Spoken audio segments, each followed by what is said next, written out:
Hi guys, I'm Dee Dee West, and this is Broken Limelight. So we're back for part 2 of the R. Kelly story. In the last episode, we left off talking about the victim Patrice Jones. She was the victim who he met at McDonald's after a winter ball at her school. She settled with him in 2003. So now what we're going to talk about is the sex tapes. So, remember when I mentioned that Robert had a fascination with photography after he was made to photograph his relative having sex? Well, as an adult, he videotaped his sexual encounters, and then he'd keep the tapes in a duffel bag that he would take everywhere with him. Like, everywhere. On the tour bus, and he would show it to people sometimes. According to Demetrius, he wasn't very careful, and he would leave the duffel bag on the bus, and sometimes tapes would go missing. According to one source, there were even tapes of Robert having sex with Aaliyah, but those tapes were supposedly destroyed. In January 2001, just 2 weeks after Jim and his partner published their first story, a FedEx envelope with an unmarked VHS tape arrived in the Sun-Times mailroom. If you don't know what a VHS tape is, do me a favor and just Google it. I'm not in the mood to get upset about my old right now. So whoever sent the tape typed Jim DeRogatis' name as both the sender and the recipient. He tried to look into it, but all he could confirm was that the sender paid cash at a FedEx drop-off center, and they couldn't tell where exactly it originated from. Jim and his partner Abden watched the tape. It was about 2 minutes long, and it showed a light-skinned black girl with long black hair kneeling on a pillow. She was wearing a bra and panties, and she was performing oral sex on Robert. About halfway through the video, he takes off his sweatshirt, and then he repositioned the girl to get ready for intercourse, and then the tape just ended right there. The girl in the video looked underage, but of course there's no way to know for sure until she's identified. So Jim and his partner Abden spent 12 days trying to figure that out. Based on what they could see, they ruled out Tiffany Hawkins, Tracy Sampson, and Rashonda Landfair. The day after they got the tape, Jim was sitting in his living room watching a movie with his friends, and someone shot through his window. This was, of course, super unsettling. It wasn't normal to hear gunshots in his neighborhood. It was a pretty yuppie neighborhood. But he didn't report it to police because he didn't know if it could have been connected to his investigation into R. Kelly. So Jim and Abden, didn't know what to do with the tape. They talked about it for a long time because journalists aren't supposed to, do police work. But they considered that the female suspect in the tape could be in trouble. So as much as they didn't want to become a part of the story, they agreed to turn the tape into the police. But they didn't, write a report about the tape until about a year later. So there were a couple of sex tapes of R. Kelly's that got out, and they were being sold on the streets. They featured 2 clips. One was the girl in the tape that was sent to Jim, and the other was a clip of Montina Woods. Montina was the 4th person to sue Robert in May 2002, and she was the first legal-age woman to sue him. She was also the first lawsuit that Susan Loggins wasn't involved in. In the lawsuit, Montina claimed that in the summer of 1999, when she was 30 years old, Robert filmed her having sex with him without her consent. She sought for damages for intentional infliction of emotional distress and invasion of privacy. She also named as defendants Track Studios, Jive Records, and Kelly's accountant, citing all of them for negligence in having, quote, knowledge of the performer's sexual misconduct and failing to act to prevent further harm to the public sector and securing any type of treatment for R. Kelly, who had generated income on their behalf. Montina was actually one of Robert's dancers. In 1999, she was in the concert at the end of Get Up on a Room tour. There's a part where a woman is on a giant bed, and that was Montina Woods. So apparently Montina also settled out of court in exchange for signing a non-disclosure agreement. The identity of the other girl or woman from the other tape hasn't actually been figured out yet. Since it's unknown whether the subject of the tape is of age or not, it's not clear if there's really a crime being committed there. However, this was not the only sex tape that would be discovered. And I'm sure you already know that I'm talking about the notorious R. Kelly P-tape. Okay, so remember Rashonda Landfair? Rashonda was the young girl who Robert calls his daughter, and she's also Sparkle's niece. So when Jim released the first story on Robert, he didn't mention Rashonda because he wasn't able to interview the family or really confirm anything about her. Interestingly, about 6 weeks after the story ran, Jim got a cease and desist letter from the Landfair's lawyer basically saying that even though they didn't name her, the whole town knows that the Landfairs are close with R. Kelly. But Jim wasn't too worried. To him, this just confirmed that he was onto something. In December 2001, Sparkle called Jim. She told him, "When you talked to me last year, I couldn't say anything, but I've since gotten proof. This is not a rumor, this is something that I totally seen with my own eyes. I got a phone call on Friday stating that there was a tape surfacing with my niece, and I know you can't publish minors' names, but I was just like, okay, is it true? So 2 of my friends actually viewed the tape and know my family personally, so they'd know it was my niece." She said that a man claiming to represent an attorney named Buddy Myers went to her apartment and gave her the lawyer's card and showed her the videotape. She went ballistic when she saw it. The guy left with the tape and she never heard or saw him again. She started calling around and trying to get in touch with her sister, Valerie Landfair. Apparently, they were now estranged ever since Sparkle told them to keep their daughter away from R. Kelly. Sparkles tried calling both the police and the Department of Family Services, but in both cases, she was told that they couldn't do anything without the tape. So she called Jim. At first, he thought that she was talking about the sex tape that they had received in the FedEx envelope, but she went on to describe a much longer and much more disturbing video.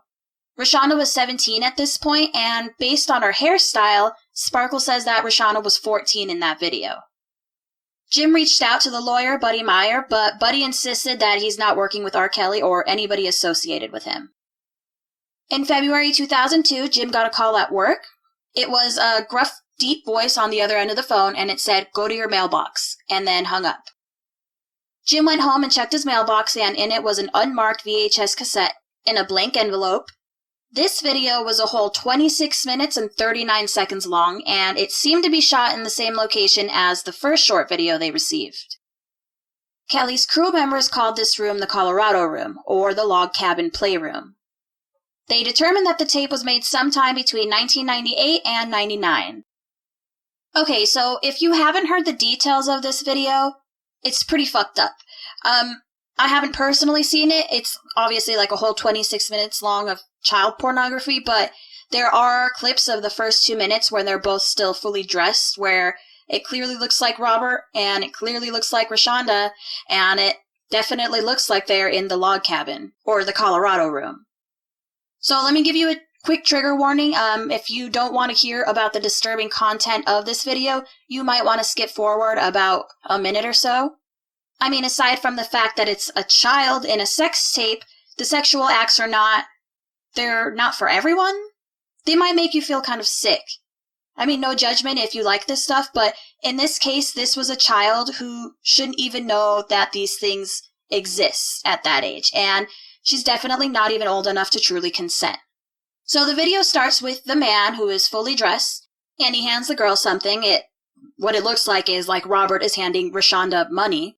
So in the video, she says thank you and then performs fellatio on him.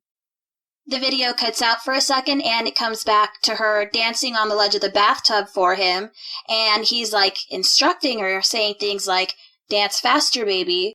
And then as he directs her to do, she peed on the floor outside of the hot tub, and then she straddled him and they had intercourse. You can hear him call her Shauna, and she calls him Daddy. He says, "Daddy, fuck you," and she says, "Yes, Daddy." Her eyes were vacant, and you can see that she had no expression on her face. She showed no signs of pleasure. The tape cut out again, and it came back with the girl lying on the bench next to the hot tub, giving Robert head again. And then she opens her mouth as he urinated in it and all over her chest and her stomach, before he fondled himself and ejaculated all over her again. And that's where the video ends. Yuck. Ugh. I know. Jim showed the tape to his bosses, and then they turned it over to police after he made a copy of it. Then he called Sparkles. He had to show her the tape and find out if it was the same one that she had seen and if the victim in it was Rashonda. It was the same tape, and it was Rashonda. Sparkle broke down. She felt overwhelmingly guilty, because remember, she was the one who introduced Rashonda to Robert in the first place. She also says that she can tell from the tape that they had been doing these sexual acts for a while. Like, Shauna seemed to know how to do exactly what she was supposed to do, almost like she was following a script.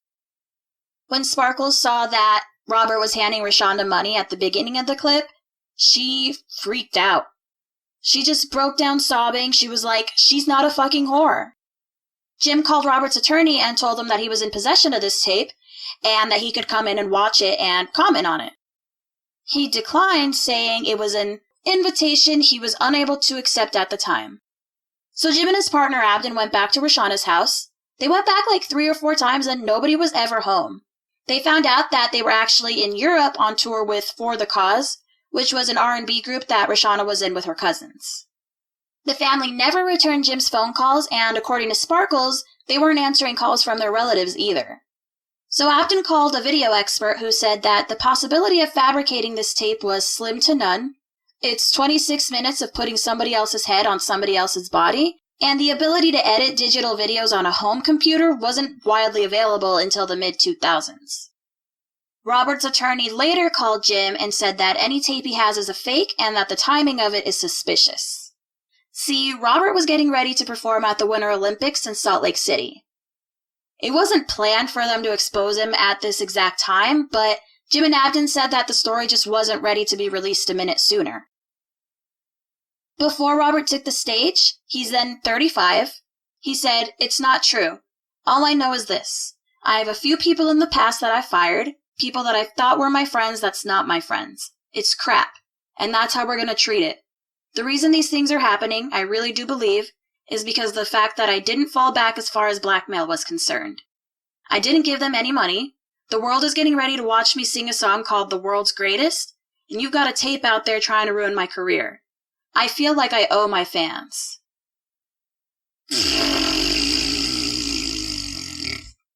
This motherfucker's like, "I'm the world's greatest pedophile."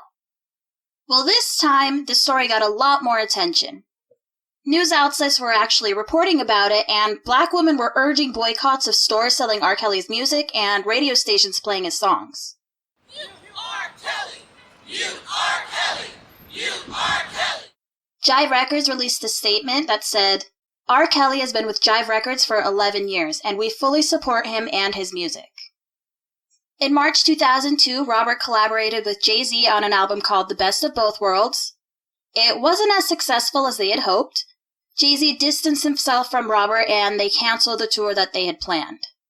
Some of Robert's peers actually did speak up, though.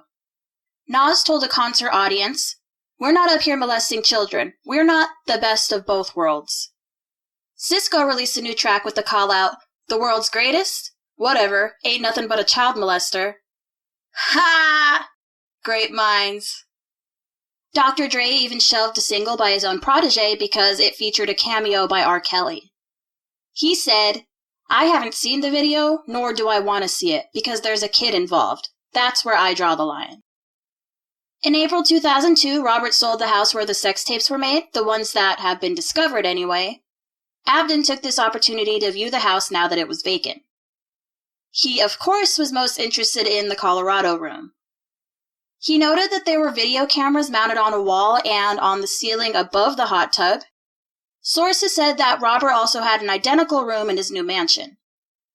Investigators wanted to examine another property of Robert's, the Olympia Fields mansion, as they were hoping to find the clothes that he was wearing in the sex tape.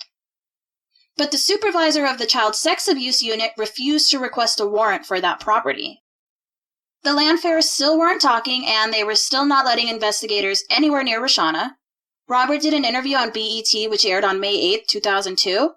He said that he's done things in his life that he's trying to get help for. He didn't specify what he needed help with. His attorney did say, though, that he was taken to a doctor to get shots to curb his sex drive. Roshana testified before a grand jury in 2002 that she was not the girl in the videotape and has so far refused to testify against Robert Kelly. I'm going to change the subject for a second here because I want to keep this timeline in order. So let's go back to Aaliyah for a second.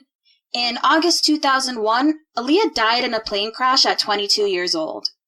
She was in the Bahamas shooting a video for the song Rock the Boat, and the morning after filming, she boarded a chartered plane with members of the crew. The plane crashed shortly after takeoff, killing everybody on board.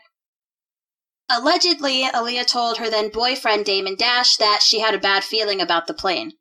She actually said, "I don't like that plane."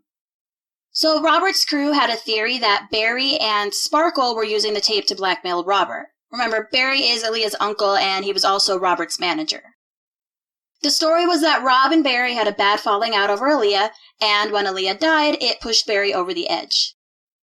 Barry carried a lot of guilt for pushing Aaliyah and Robert together, just as Sparkles did for pushing Robert and Rashana together. Less than a month later, Robert was indicted. He was charged with 21 counts of making child pornography. This included 7 counts of videotaping each specific act, 7 counts for producing the video for each specific act, and 7 counts of soliciting an underage partner for each specific act. He was facing a prison term of up to 15 years and a fine of $100,000 if convicted.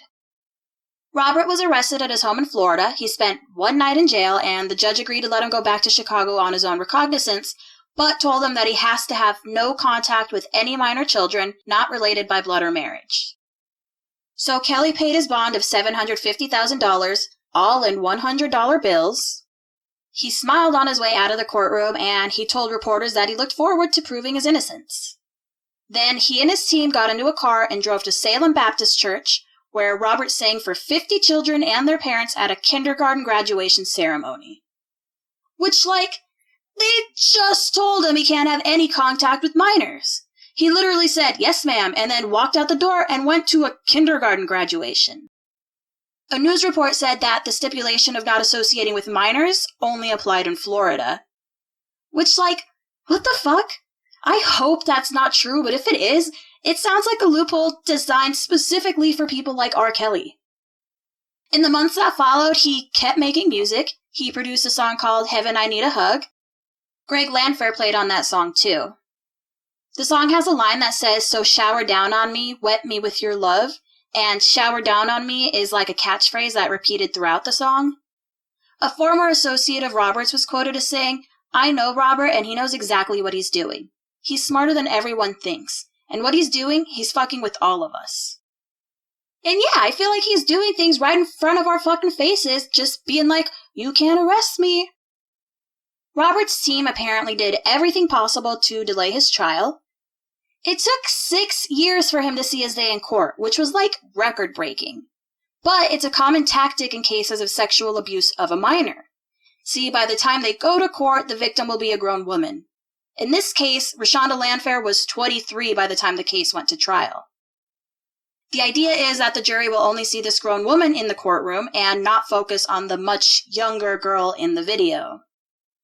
The worst part is, he was lucky enough to get Judge Vincent Gahn assigned to his case, who was totally starstruck. Not only that, but he's got a pretty iffy history. Judge Gahn was known as a kooky fellow. He fought in Vietnam, and when he returned home, he had PTSD. He had an episode where he grabbed his rifle and started shooting out of his upstairs bedroom window. He shot into a neighbor's house, hitting the wall above their bed. So the police went to the couple's house to investigate, and while they were there, 2 more shots came through the window, just barely missing the officers. So he was charged with 4 counts of aggravated assault and weapons violations, but the charges seemed to have disappeared. Multiple reporters, including Jim and Abden, were unable to find any documentation of those charges. Abden had actually written an article in 1998 about a list of 9 judges who were deemed not recommended by 1 or more bars, and Gahn was on that list. Can you imagine being the guys that are working on the R. Kelly case, and then the judge that's on the list that you wrote as a shitty judge is that judge? I can't. The Sun-Times petitioned to make all of Robert's court records public before the trial, a motion that Gahn rejected, and the Illinois Supreme Court sided with him. Just for perspective, the record of what's happened over the past 6 years included 168 entries with at least 50 motions by the defense, and 56 court orders issued by Gahn, and they remain sealed to the public. And that's just the motions that are documented here. Some could have been withdrawn or ruled on in chambers for all we know. There was a case where a white cop shot a black teenager in the back 16 times, and Gahn also seemed to bend over backwards to defend the cop, until the Illinois Supreme Court finally scolded him for patently unconstitutional conduct. What's more problematic is that Gahn consistently sided with the defense's contention that prior bad acts should be excluded. In other words, Gahn ruled that any evidence not directly related to the tape of Rashonda is inadmissible. So anything that had to do with Tiffany Hawkins, Tracy Sampson, Patrice Jones, Montina Woods, the marriage to Aaliyah, or any payments made to Robert or by Robert to the Landfairs, none of that was considered admissible. They were not allowed to talk about it in court. So the jury actually knew very little about Robert's history. To them, the P-tape was an isolated incident. In 2004, about a year and a half after Robert was indicted, Gahn granted a motion by the defense to drop 7 of the 21 charges because they supposedly cited outdated language prosecutors took from a law that Illinois Supreme Court had declared unconstitutional. Robert still faced 15 years in prison if convicted on the 14 cases of making child pornography, but the ruling gave everyone an early indication that Gahn was skeptical about this case from the very beginning. By this point, Robert's got the sex crimes unit all over him and trying to arrest him for anything they can. So in June of 2002, they arrested Robert on a warrant issued in Chicago, and they thoroughly searched 2 of his properties. One property was the home where his wife Drea and their kids were. Drea was actually in the hospital giving birth to their 3rd baby, so the kids were home with a nanny. The second property was where Robert and his crew would record music and party. While searching the party house, they found a bedroom door marked "Do Not Enter," and in it there was a duffel bag that contained a digital camera wrapped in a towel. Drea actually tells her perspective of the story in Surviving R. Kelly, and it is just absolutely heartbreaking. She is pregnant and Robert is nowhere to be found, and she goes into labor, and they take her to some weird hospital far away that she's never been to, and she's alone with her best friend, just the 2 of them. And while they're there, they see on the news that Robert's been arrested. 7 months later, police revealed that the camera they found included 12 images of a naked underage girl, Rashonda Landfair. A couple of the photos showed Robert and Rashonda having a threesome with a woman who was above legal age. This woman has never come forward or revealed her identity. Jim figured out who she was, but she would not talk to him. In 2003, while filming the music video for Ignition Remix, he was arrested again on a warrant that had been issued in Polk County, charging him with 12 additional counts of possession of child pornography. Each count carried a maximum 5-year sentence. Robert posted the $12,000 bail, and he walked out of jail just 3 hours later. Robert's spokespeople just accused the court of finding accusations to just pile on top of him. The Florida court abruptly shut the case down, stating that the digital images were inadmissible because they'd been obtained illegally. Supposedly, the officers had no probable cause to search Robert's home, even though they were executing a warrant in Illinois for indictments on making child pornography. But Polk County dropped the charges. Robert said, "My faith in our system of justice has never wavered, and with this victory behind me, I look forward to clearing my name in Illinois. I am confident that when the facts come out, people will see that I am no criminal."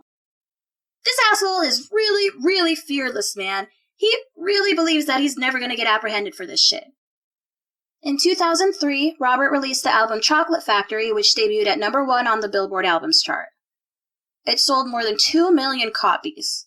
It had hits like Ignition Remix, Step in the Name of Love, which, I have to say this, I hate that this man is so brilliant. Like, Step in the Name of Love is so catchy, even I won't deny this guy's musical genius. But, he is in the middle of all these allegations, and people were still supporting his music like crazy. So, I was young when all this happened. In 2003, I was about 12 or 13. In fact, I'm only about a year older than one of R. Kelly's victims, Geronda Pace. I remember when the P-tape came out, and it was a huge deal, but nobody was talking about it like it was a serious crime. If anything, I remember it being a big joke.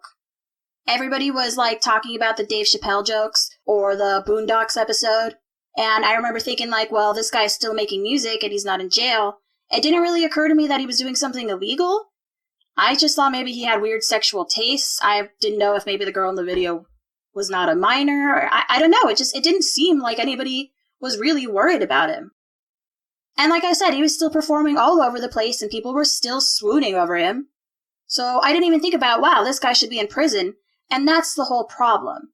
Not only is he just owning the sexual persona, but the media and the courts were totally downplaying the seriousness of the allegations. I also feel like as somebody who was that age while all this was going on, we should all be talking to our daughters about these kinds of things, whether it be some stranger that picks you up on the street or your uncle or a celebrity like R. Kelly. These are situations where young girls are taken advantage of. Plus, this wasn't like a fun sex tape like the Pam Anderson one or something. This was a 14-year-old child getting peed on by a 35-year-old man, and the tape started circulating while she was still in high school. Like, it was all over the streets, and her classmates even saw it, or at least heard about it. Most of Robert's fans dismissed the charges against him, or decided that they could love him as an artist and not worry about his personal life. I mean, he is kind of proving that after every dark allegation, he can just make a catchy new hit, and everybody's in love with him again. Girls are showing up for him at his trials. Families are playing his music at backyard barbecues. Doesn't really matter if he has any new allegations, because he'll just come up with a brand new song. Around this time, people started calling him the Pied Piper. In fact, he started calling himself the Pied Piper too. The Pied Piper is a story from the Middle Ages. It was about a guy who would play his magical flute and lure mice out of their holes and then kill them. So Robert started calling himself that first, and he says that it's because, well, the guy used a flute, and Robert started using flute sounds in his music. And the irony seems like lost on him.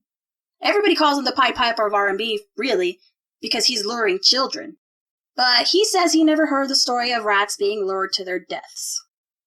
Again, I don't buy that. I think this is Robert throwing shit in our faces and just laughing about it. He reminds me of like a little kid, like a toddler, when you tell them, don't go on the steps. So they just go stand right next to the steps, and then they put a foot on it, and you're like, no, don't go on the steps. And they're like, no, I'm resting my foot here. And you're like, okay, but don't go on the steps. They're like, no, I'm just gonna stand on the first step. Like, that's R. Kelly.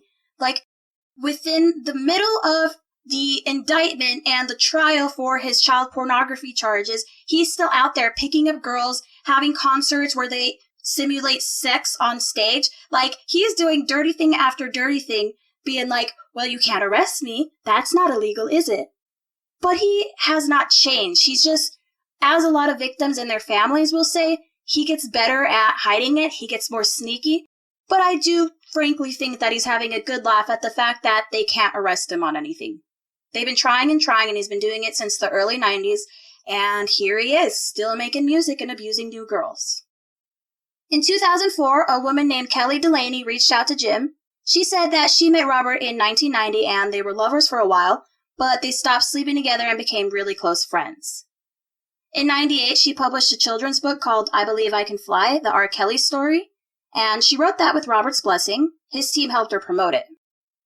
She says that she totally believes in Rob. He has an amazing story, but she also said that she believes he needs help for his sexual addiction. She wrote another book called Starstruck, which was a lightly fictional tale about her and Robert's friendship. It's about the narrator Leela becoming concerned about her best friend, an R&B superstar named Ben, who loses control of his sexual impulses. She included a passage that talked about a scandalous video and mentioned that the tape managed to reach a journalist who had written several stories about Ben's troubles with women. She told Jim that she knew from the beginning who he was, saying that she was instrumental. She didn't go into detail about how she was instrumental, but she did confirm that she was friends with Sparkle and she had seen Roshana in Kelly's circle, although she did say she never saw anything inappropriate happen. Another passage describes a conversation between Ben and Leela after the videotape went public, and Ben says that the aunt of the girl in the tape is trying to destroy him, quote, like she's possessed or something. Leela, shocked at what she was hearing, said, imagine if someone sexed your niece or daughter. I mean, I understand her. Ben replied, then struck the nail to seal the coffin. I need her done. You know what I mean? I can't say it in case it ever goes to trial. I can say I didn't say it, you know? But Kelly wouldn't admit if that was a real conversation she had with Robert about Sparkle or not.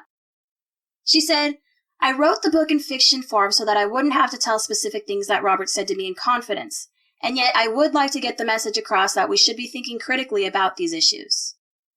She also said that she was saddened by those in the Black community who defended Robert, adding that to blindly support Robert does a disservice to Robert. She did, however, clarify that some of his supporters were remaining silent out of fear and not out of loyalty. Kelly says that her and Robert are still friends and he didn't object to her book. He knows that the core of the book is true and that if she released the book, it was just to help him.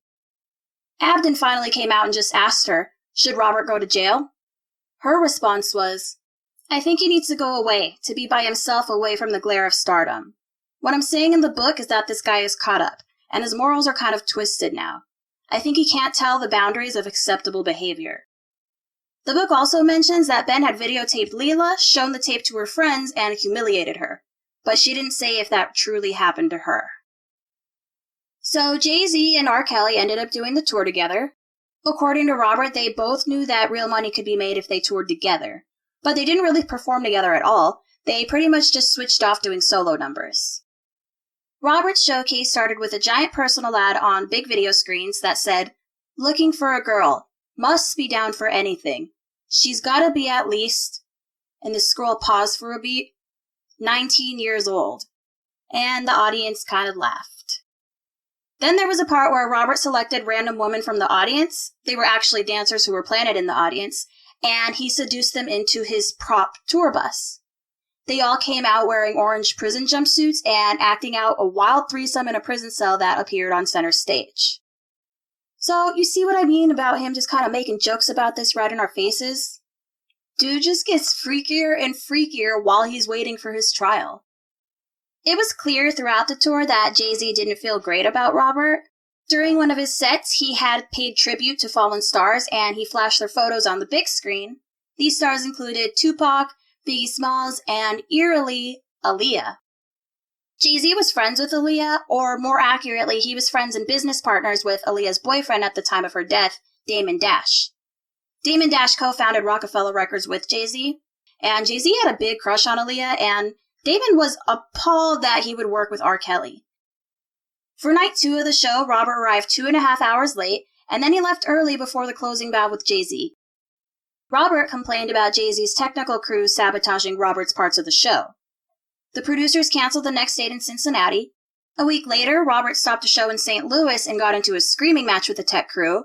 Jay-Z finished the show with his tribute to the dead stars, and Robert and his crew went to McDonald's that had been closed for the night.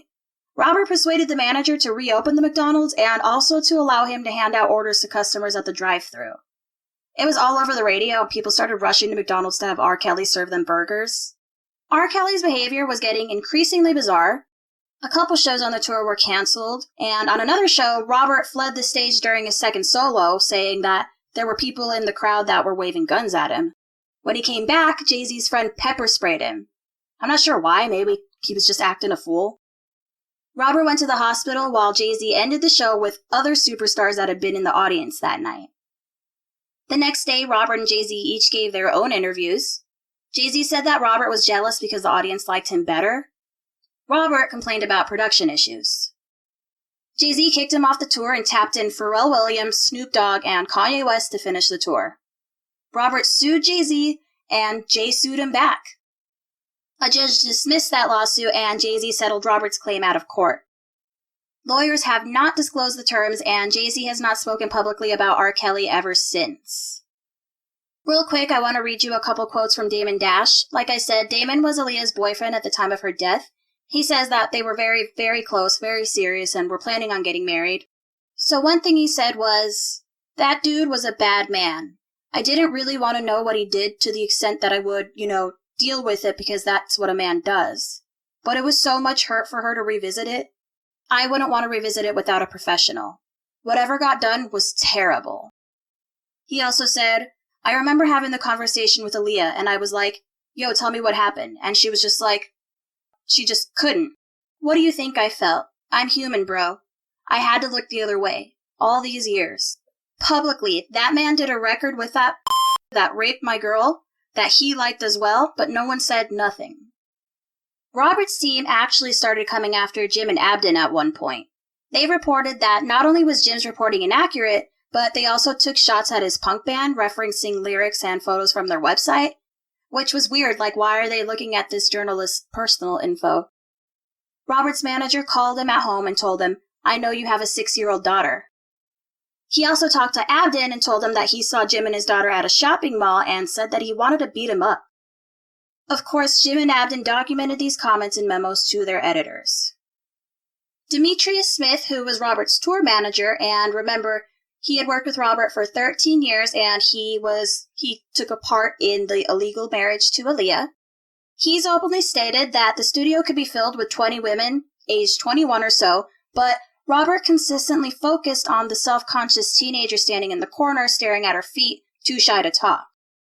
He said, "He likes the babies, that's the sickness. He can control her and she don't know no better." There was a little bit of a divide in the Black community. A lot of people were struggling to accept the truth. Mary Mitchell, who is a Black woman who also worked at the Sun-Times with Jim and Abden, she provided a lot of insight. She grew up in public housing on the south side of Chicago as well, and she was adamant about hearing the voices of people who couldn't use their own voices to speak up for themselves. She says that she got a lot of hate mail for working on this case. She's quoted as saying, "There's this desperate need for the Black community to have a hero. That's why Bill Cosby was out there for so long." Same thing with R. Kelly. The Black community didn't want to deal with this being a form of sex trafficking girls. I was trying to get them to understand the seriousness of it, that it wasn't just two white guys, talking about Jim and Abden, trying to take down a Black guy. I always saw that as a problem.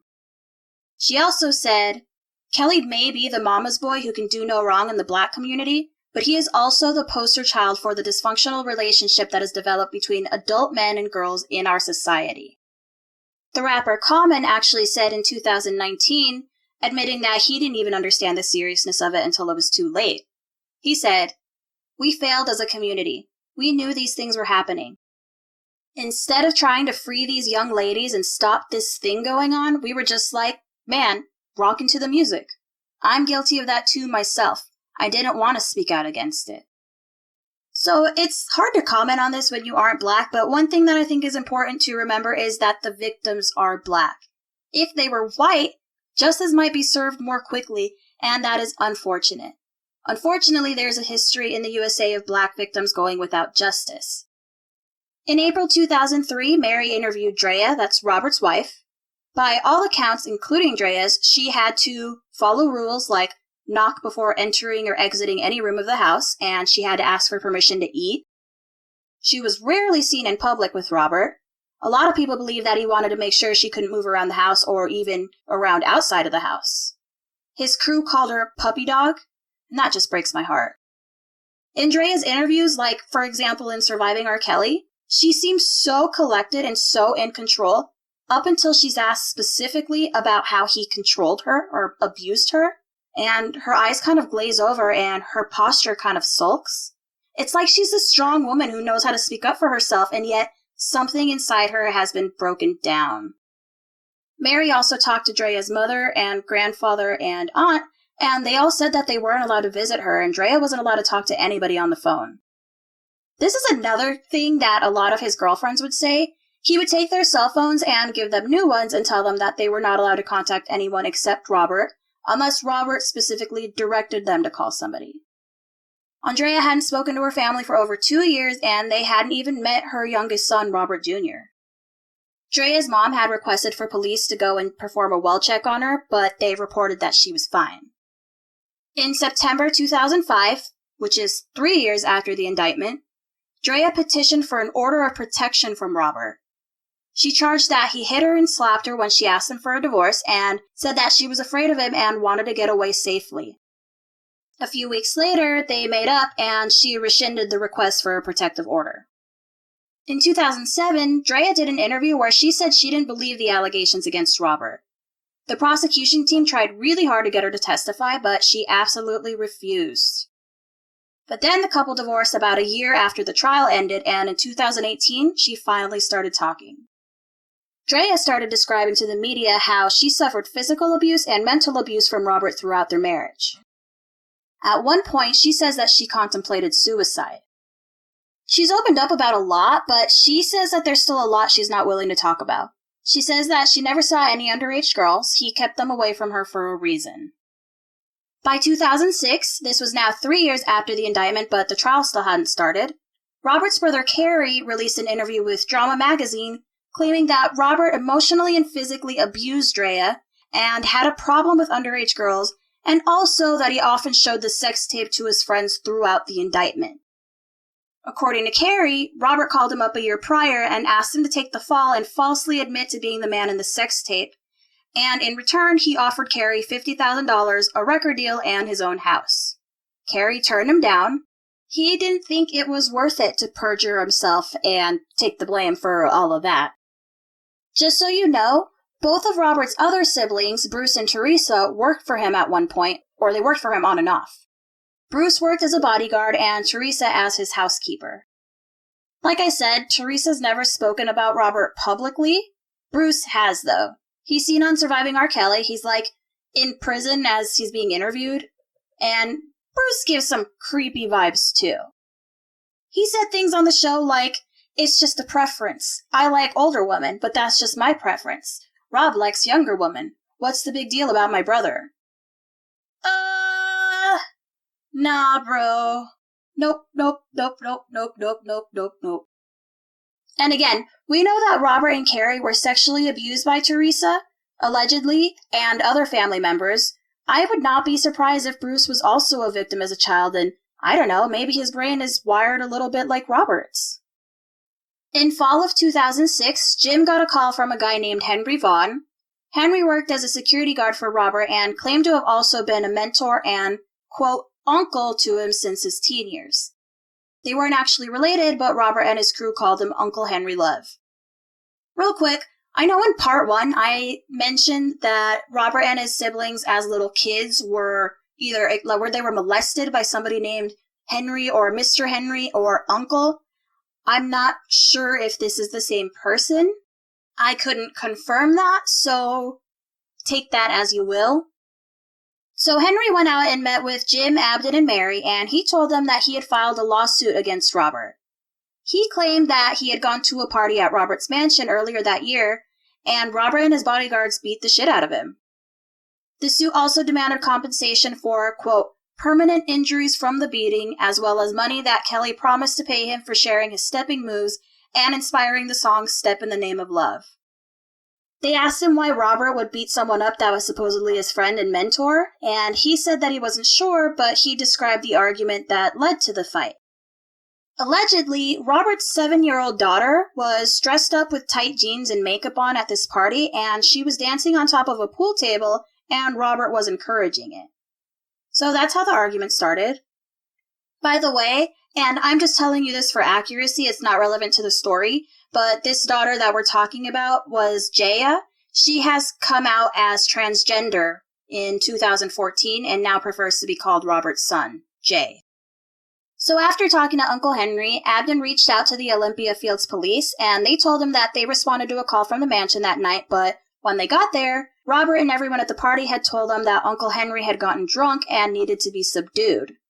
They said that the kids were there, but they were all upstairs sleeping. Not long after the indictment in 2002, Robert got a new spokesperson. His old one, Regina Daniels, separated from him and made a cryptic statement that only said, "A line has been crossed." In 2008, her husband spoke more openly to a radio station, and he elaborated, "He crossed the line with my daughter. It didn't get to the extreme of that video, or else I wouldn't be here, if you know what I'm talking about." Their daughter, Maxine, opened up about it a few weeks later. She said that she had a relationship with Robert when she was 20 years old and that her parents didn't know about it because she and Robert both knew that they wouldn't approve. Regina found out about the affair and lost her shit because he had known Maxine since she was 7 years old and they considered him family. Robert continued releasing music throughout the trial. He released the TP3 Reloaded album and Trapped in the Closet. These albums were also all about sex. No surprise there. And big stars were still working with him. He was still writing and producing for Ludacris, LL Cool J, Lil Wayne, Ciara, Missy Elliott. He even worked with Whitney Houston at one point. He released the album Double Up, which included guest appearances by Snoop Dogg, Nelly, Usher, T-Pain, Kid Rock, Keisha Cole. That's not even all of them, man. Not a lot of his peers seemed to have a big problem with the allegations, and it was pretty much just the subject of jokes for a while. The trial finally started in 2008. About 100 fans came to the opening and closing days of the trial, but most days only about a dozen people were there. Among the crowds were 2 young females who called themselves R. Kelly's biggest fans. One of these girls was Geronda Johnson. She claimed to be 18 and told anybody who would listen that prosecutors, quote, don't have a case, it ain't him on the tape. One day, a reporter asked Rhonda if she would date Robert if he asked her out. She responded, yes, he don't even gotta finish the sentence. And then she was asked what if he wanted to tape her, and she paused and then smiled and said, just don't let it go public.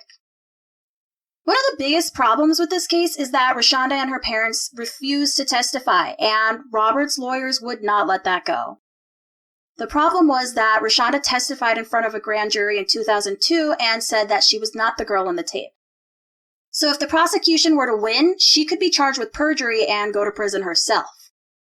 They were actually going to bring in a psychologist who was going to explain why a child victim would lie about being a victim like that, but Judge Vaughn would not allow it. That doctor was Dr. Cooper, the CEO of Developmental and Forensic Pediatrics, and she said that many times children will deny because of the presence of the images is so shaming. The reason victims don't acknowledge those images or them is because of the guilt, the self-blame, and the shame. Often, children, just like sex trafficking victims, are sworn to secrecy. Many times, the offender uses love and affection to make a young person become devoted to them. According to Jim, Gahn also ruled as inadmissible any evidence or testimony that Rashonda or the Landfairs ever worked for Robert or were on his payroll. We already know for sure that Greg played in multiple albums for Robert, but Valerie also worked as his office assistant, and Rashonda was actually on his payroll because she would babysit for him sometimes.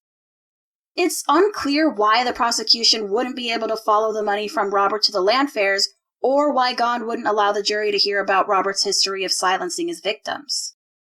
The state called 14 people as witnesses. The most convincing testimony came from one of Rashonda's friends, Simha Jameson. Simha testified that Rashonda introduced her to Robert when she was 12, and they would hang out at the studio with him, also at the gym where he played basketball, and also sometimes visited his house. Sometimes she would go home and Rashonda would stay the night with Robert. She said that she never saw Robert touch Rashonda inappropriately, but she did see him give her cash, anywhere between $100 and $500. It was also implied that he bought her a PT Cruiser years before she could even get her driver's license. Simha also said that Rashonda never mentioned having a sexual relationship with Robert. However, she said that she saw the tape for the first time back in high school, and she knew for a fact it was Rashonda. Apparently, she and Rashonda had gone to get these mullet haircuts together when they were 14, and that was the exact haircut that Rashonda had in the tape.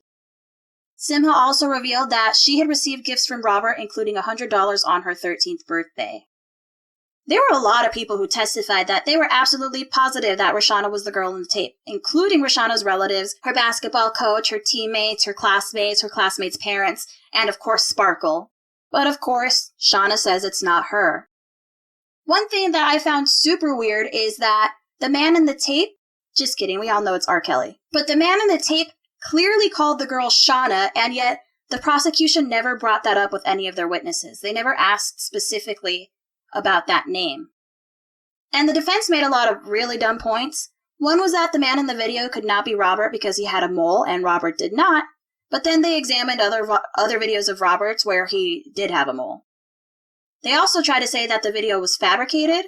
They actually asked Simha, you remember the movie with the Wayans brothers called Little Man? And they put that guy's head on a baby's body? That was pretty convincing, wasn't it? And she was like, not really. And of course, everybody had a pretty good laugh about that. In a shocking win for the prosecution, Judge Gahn allowed the court to hear from a bombshell witness, Lisa Van Allen. Lisa met Robert when she was 17. She quit her job and started staying with him in Chicago, and she just never left. She went on tour with him, and she thought she was his girlfriend. Lisa was actually the woman who Robert would pick out of the audience at his concerts and bring her up on stage to climb into the big bed and depict intercourse. She was also in his music video for I Wish. You can see her braiding his hair while they're sitting on a stoop. According to Lisa, Robert introduced her and Rashonda in 1998. He basically told her that he wanted to try a threesome with this girl, and he told her that she was 16. She had no idea that Rashonda was actually only 14, and when she found out, it destroyed her. She says that they had sex in the Colorado room, and Robert had recorded it. She noted that Rashonda seemed to know exactly what to do and exactly what he wanted, like she had been doing this for a while. A year later, they had another threesome on a futon in his basketball gym. This is the big gym that had all these, Looney Tune murals. It was, decorated like Space Jam. Lisa said that she cried. She was so uncomfortable with the threesome. Robert scolded her for ruining his video, saying, "I can't watch this now." They had a third threesome in the trailer on the set of the music video for I Wish. I guess somebody knocked on the door and he made Roshana run into the bathroom naked to hide. The defense grilled Lisa about why it took her so long to come forward, and she said that she had just had an infant daughter in 2002 when this whole thing started, and she was really young. She just wasn't ready to be involved. However, she explains how on one occasion, Robert left his duffel bag of tapes on the sidelines of the basketball court, and she stole the video of the first threesome. It was discovered after the trial that at one point in a closed trial, Lisa gave sworn testimony that Robert's manager, Daryl McDavid, told her that he should have killed her. But instead, he paid her $100,000 in return for her telling Robert's attorneys that she never had sex with him. Okay, so I'm actually going to end this episode right here.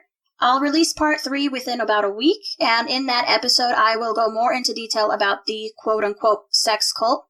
Recently, a male victim actually came forward, so there's still quite a bit to say about R. Kelly. We gotta talk about all the stuff that he's doing recently, because if you thought he was done, you were wrong.